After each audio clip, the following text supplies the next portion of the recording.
Hi, Galen. Hi, Suzanne. um, we talked the other day about this quote from Oscar Wilde, which is "Give a man a mask and he will tell the truth." And I had several questions that sort of came, we were came around that quote. And one is that you wrote this story quite right in the middle of this pandemic. And the story really captures the denial of it and the intensity of it beautifully and then concretely, generally and concretely. And so I wondered when I first read it, which was way back in June, how on earth you were able to capture this right in the middle of that. So I'd like to know a little bit about that. And also, I asked you what was the story behind the story. So maybe you can put all that together. Sure. Yeah, yeah. I mean, the story Tattoos takes place like a little over a year ago when the pandemic was really starting to ravish New York City and in particular the hospital where I worked. And I remember just every day watching the reality that I knew just start to dissolve. I mean, like I work in a hospital and then watching the unit that I work on it's now no longer oncology, it's COVID. And then suddenly there's now no neurosurgery unit, it's now COVID. And just one by one watching these floors convert into COVID units. I mean, they canceled elective surgeries, just everything about the life that I knew was just falling down. And with this like new surreal kind of reality I was living, I had such anxiety that like no one's gonna know this is happening. It's just I had like such like a disbelief about what I was experiencing, and I somehow needed to share it with somebody so that I would know that you know like sharing it would somehow provide me some peace of mind in a way. And so for me at the time, I decided to start writing about it. So I would come home from work after these crazy days where things were happening that I never thought could ever happen in a place where I live and work. And I would write about it. And that provided me the peace of mind I needed at the time, that at least in this space that I'm creating, I'm preserving what I'm experiencing, that I can somehow share it with others. Of course, at the time, I had no idea if anyone would ever read what I was writing, but here we are. And as for the Oscar Wilde quote, I've always reached for fiction when it's come to when I want to write about something, because creating a fictional character and then giving them similar experiences that I've had gives me an opportunity to explore these experiences and emotions with just enough of a distance that I can do so more objectively. So, for example, in Tattoos, it's not Galen Schram's story. I created a character named Dylan, and it's Dylan's stories. It's through his eyes that we witness everything that goes on in Tattoos. And for me, I found that very helpful while I was writing it, to sort of process the chaos as best I could in real time. I hope that answers your question. Yeah, it really answers it. Yeah, that's precisely why I used to give that quote to my students. Yeah. Yeah. Hmm. And I think I knew it before I even knew it, you know? I mean, we spoke about when I when I first started writing, and it was long before, now when I was in college, I remember writing about a character I made up named Taylor Pence, and I would give him similar experiences that I had in college. I did it at the time. If you had asked me, just, it's my creative outlet. I studied sciences and I enjoyed writing on the side, but looking back on that experience now, I think that's exactly what I was doing. And this is your first published story, right? It's actually my second. It's the first that I've submitted for publication, but it just so happens that I submitted a second one through a different journal and was published through there. But it's all been a pretty new experience and recent. And how was that experience of being edited and being accepted and anything to do with our particular role in your process? Well, first, it's very flattering. I mean, I've never had a professional editor offer me such close criticism and ideas for something that I'd written. So, to be honest, I think I had a little bit of imposter syndrome right at the beginning, but I worked through that. And I think when I sat down to write, I had such an idea of what I was feeling at the time. And working with you with the editing, I think you really helped me to hone what I was feeling in a way that others who are not physical therapists in a hospital can pick up and then have a better understanding of what it is I was trying to convey. It was also, yeah, it was a wonderful two-way street. You know, it wasn't, this is what you should do and this is how you should change it and this is what you should do to make it better. It was more, I have a question about this. How can we clarify this one sentence, or what is it that Dylan's experiencing in here, and how can we clarify this emotion or this bit of dialogue? And I would answer those questions, and I think it was very collaborative, and I'm proud of the result. I'm excited for people to read it. I'm excited too. I think it's a fabulous, fabulous story. Oh, thank you. The kinds of things I was asking you were the kinds of things I think when you know something very well, like the setting of the hospital. I was asking you very precise about how can he see that, or how does he know that? Because you like we all do, make assumptions that Right. see what we see, and so yeah, they were clarifying questions mostly. Yeah. They were. I mean, something as simple as the color of the scrubs that I had my characters wearing, and they were also wearing these contact isolation gowns. I mean, I know those gowns are transparent, so you still know the color of the scrubs, but you're like, how can you know the color if they're wearing these, personal protective equipment? So something small like that, I wouldn't even think about. Right. Yeah. Pity your reader. You've got to tell them what's going on. And I would like to know how now. Your story represented really what we were all going through here in New York right away. It really captures that. But now we're all going through something else, and it is what, almost a year. God, COVID. Just over a year, yeah. Yeah, it's a year, right? Mm-hmm. So how do you feel about the story now? How does it? Do you think it accomplished what you wanted it to do for the future? We're all going through a shift, so. Yes, it's been so interesting. I think these last few weeks preparing for this publication, reading something that I had written around a year ago. I think one of the reasons why I wanted to write this story in the first place was, I think when I think back about when COVID first took over my hospital, I think about ventilators and I think about proning patients and the emergency room. But I think the toll that the pandemic took, particularly on people who had baseline mental health diagnoses, was tremendous. So I mean, for example, the character Dylan that I created, he was attending group therapy, but when the city shut down, there was no more group therapy, and that the impact of that on his overall well-being was quite profound. So I wanted to sort of preserve that space. I wanted people to remember how difficult the pandemic was for that particular population. And then add that also into the fact that a lot of people, myself included, and my character Dylan, their loved ones were in states other than where they were, and that fear of going to work and working with these tremendously ill patients, and seeing like your parents' faces projected upon those patients, it's almost paralyzing.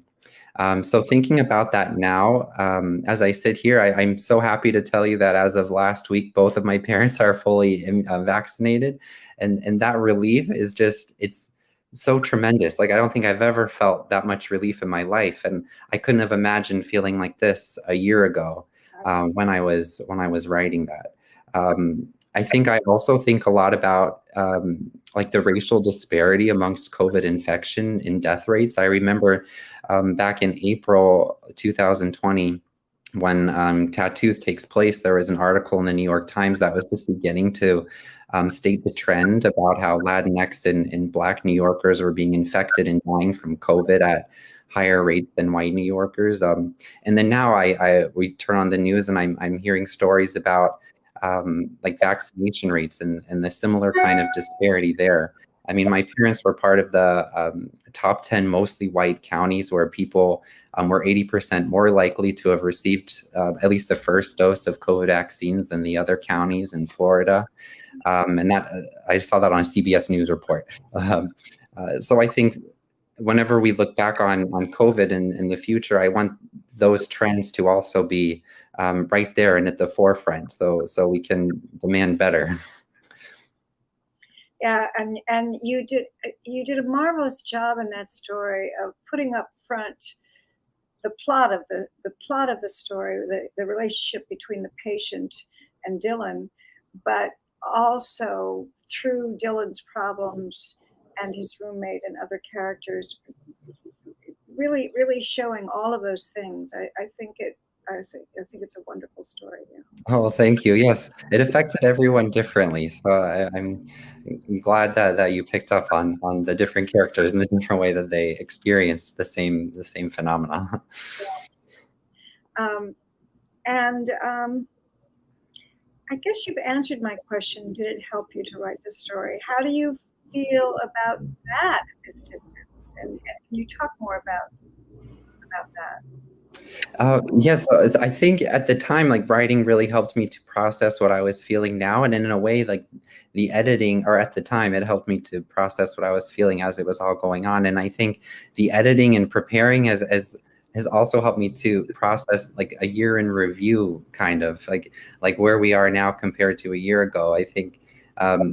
I mean, the writing process took place while the pandemic was unfolding, and now the editing and getting ready for publication is taking place while we're talking about vaccination rates, which is just great. So the journey of tattoos has sort of paralleled the journey that New York City has undergone with COVID coming and rising above, which I think is nice and symbolic.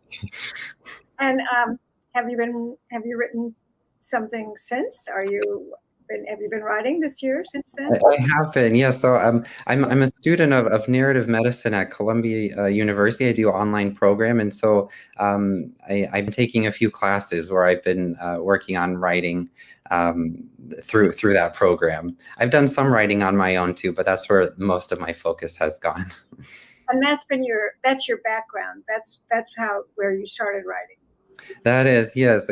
I suppose I started this on my own in college, but it wasn't until I took an elective in graduate school in narrative medicine, which is all about exploring the relationship between the humanities and medicine, that I began to actually study it, like the craft of writing and learning the tools that I need in order to be a more effective writer. And within the last, actually, when Tattoos takes place, I was writing it while I was in my first semester of this online program that I'm still enrolled in for narrative medicine. Were you presenting that story? Did you get in class or get any kind of feedback from the story as you wrote it before? What's interesting, so not Tattoos itself, but I did write similar ideas. You know, I would write about a physical therapist at a hospital in New York, but it wasn't Dylan and it wasn't the hospital in the story. But I fleshed out some ideas, I suppose I can say, with some instructors. And the patient character, she's such a vivid character. She's a wonderful character. Is that based on someone that you met in the hospital, a patient of yours in the hospital? I suppose she's maybe a combination of several different patients I've worked with. I mean, I love I kind of love a patient who's a little bit sassy, and that's what I was going for with this. I think a patient where, I mean, when I was rereading the story, looking for which excerpt to choose, there's a line where Dylan, the physical therapist, tells his patient to shut up and breathe. And I think, I mean, you can't do that with just any patient. It takes a certain dynamic between a clinician and a patient. I noticed that line when I just reread it. I particularly noticed that line. Like Dylan's a little bold there, but you know what? I mean, she was sassing him, and he sort of just gave it back to her a little bit, and for them, it really worked. I think that enhanced the relationship. So, I mean, I love that kind of dynamic. Yeah, yeah. And the other detail in this story is your Dylan character has tattoos, and the patient, Maddie, says that her son has a tattoo, and it's a tattoo of a watch, and she says that she said to him, "You know that thing doesn't tell time, don't you?" And you could just hear her humor and her pizzazz with her son, and then you're detailed at the end of the story where Dylan, without telling the whole thing, um, sees the watch tattoo on someone next to him, and has overheard the cadence of his voice and knows that that's just your I want to say your details are implying rather than you're not bombarding. It's a very nice circular touch for that story. Oh, well, thank you. Thank you. I love tattoos and that they can mean something different for every person. There's a story behind everyone. And I think Dylan is very particular and there's 3 tattoos that I mentioned that he has, and each one has a story behind it and something that the tattoo itself gives him or reminds him that he already has. Well, I interrupt you here because I don't like tattoos. I'm 2 generations or something older than you are, and so for me, and I grew up in San Diego, and who had tattoos were the sailors, who were the down and out guy, blah blah blah. So, but your story, because Dylan is not, he gets tattoos. It's part of his therapy. It is like his own therapy that he found for himself, really. And he says that the price tag was less than all the therapy he had gone to, and with more bang for his buck. Exactly. Yeah, like he overdrew his banking account getting his first tattoo, but it was by less than what his mom fleshed out for him to attend therapy. Yeah. So I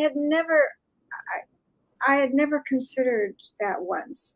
I mean, I considered a lot of things about identity and so on in terms of people having tattoos, but I had never thought of it as therapeutic in that kind of way. You know what I was thinking about when I was coming up with the idea of tattoos was, that ancient story that there's many different versions of it, but about King Solomon, who sought the advice of a wise counselor to help him become enlightened. And this wise counselor gave him a ring with the inscription, "This too shall pass," and along with the instructions of any time he's feeling depressed or he wants to feel that wisdom of the advisor to touch the ring, and then he'll be reminded of that. So in a way, I find Dylan's tattoos to be his "This too shall pass" ring, although they mean different things, but it's a similar idea. The only thing is the tattoo won't pass. Yeah, it might need a touch up. If he's over it, then the tattoo's still going to be there, but whatever. Yeah. I'm wondering if whatever you learned in the editing process will contribute to you as time goes on. Absolutely. I think I'm really going to take in more in as I'm writing maybe a first draft is how will someone else who picks this up with a different experience from me interpret what I'm writing. So I think having that sort of global view, being less sort of egocentric while I'm writing is something that I learned from editing process that I will carry forward with me in whatever it is that I'll write next. Within a week, COVID-19 usurped all semblance of your hospital's normalcy. A deficit in isolation gowns and face shields resulted in dozens of clinicians calling out sick with COVID symptoms. One intensivist lay intubated in her own ICU. Each day, another department dissolved into a COVID unit. Neurology, cardiology, even pediatrics blurred into COVID, and COVID. Any patient presenting to the emergency room with non-viral symptoms was quickly turned away or redirected to the hospital ship USNS Comfort docked in New York Harbor. Physicians' offices converted into negative pressure rooms to treat patients, and operating room nurses trained to treat bedside. You overheard an attending pulmonologist Tell the charge nurse that the number of COVID positive admissions increased by 20% every day, and that the shipment of a half-dozen ventilators from the local animal hospital relieved only a minuscule amount of pressure. Within your department of rehabilitation, therapists not working with COVID patients were redeployed to assist elsewhere. The following week, while several of your friends fielded phone calls from distraught family members, ran blood products to patient rooms, or transported bodies to the morgue, you were meeting Mrs. Matilda Brown. "What now?" she groans. You note the indents of the nasal cannula on her skin between nostril and ear. "My name is Dylan. I am from the physical therapy." "Can't hear. You're wearing a goddamn spacesuit." Her furrowed brows beneath pink headscarf remind you of Frida Kahlo. You step closer and introduce yourself. You outline the importance of mobility and strengthening her lungs as they battle with the virus. Mrs. Brown offers you your favorite excuse. "I'm too weak for physical therapy," she dismisses with a wave of her bruised hand, a capped IV taped to her wrist. "That's what I want to help you with," you counter. "It's my job to help you strengthen your muscles and improve your breathing. Staying in bed all day is the worst thing you can do right now." "No thanks, sweetie. Not today." According to her chart, 70-year-old Mrs. Brown developed dry cough and shortness of breath 12 days prior. When she could no longer stand up from the couch without huffing, her son drove her to the emergency department. A doctor admitted her and prescribed supplemental oxygen. In the weeks since, all attempts to wean Mrs. Brown to room air had failed. She had not left her bed while the virus wreaked havoc on her respiratory, circulatory, and gastrointestinal systems. That was where you came in. Overnight, you had become a Band-Aid physical therapist. Get them strong enough to walk 25 feet without passing out. This was the new standard. If patients could do this, then they could return home, and one of the hundreds of overflow patients awaiting beds in the newly erected circus tent outside of the emergency department could be admitted. So you have to push back a little. You recall a line from the social worker's assessment and Mrs. Brown's chart and decide to play it up. "I hear you're quite the singer," you say. "Who do you hear that from?" she replies with a side eye. "Your son told the social worker about church choir. You'll need to strengthen those lungs of yours before you get back to it." "That evil boy," she mutters, but she is grinning. You think you've won, but still no. I'm too tired, and church is closed anyways. Maybe tomorrow, sweetie. If this were a month ago, you'd accept her offer in order to salvage the rapport. In the moment, however, you're cognizant of how the hospital has rationed the scant personal protective equipment. The thought of wasting an isolation gown on a patient's refusal is gut-wrenching. So you press upon your left forearm, and the magic of the black orchid fills you like sunshine. When my mom calls me sweetie, it's not a term of endearment. It's a poison-tipped arrow. This makes her laugh, which snaps something. "Boy, you are persistent," Mrs. Brown says. "Fine, you can walk me to the toilet, but only because I can't take more of the goddamn bedpan."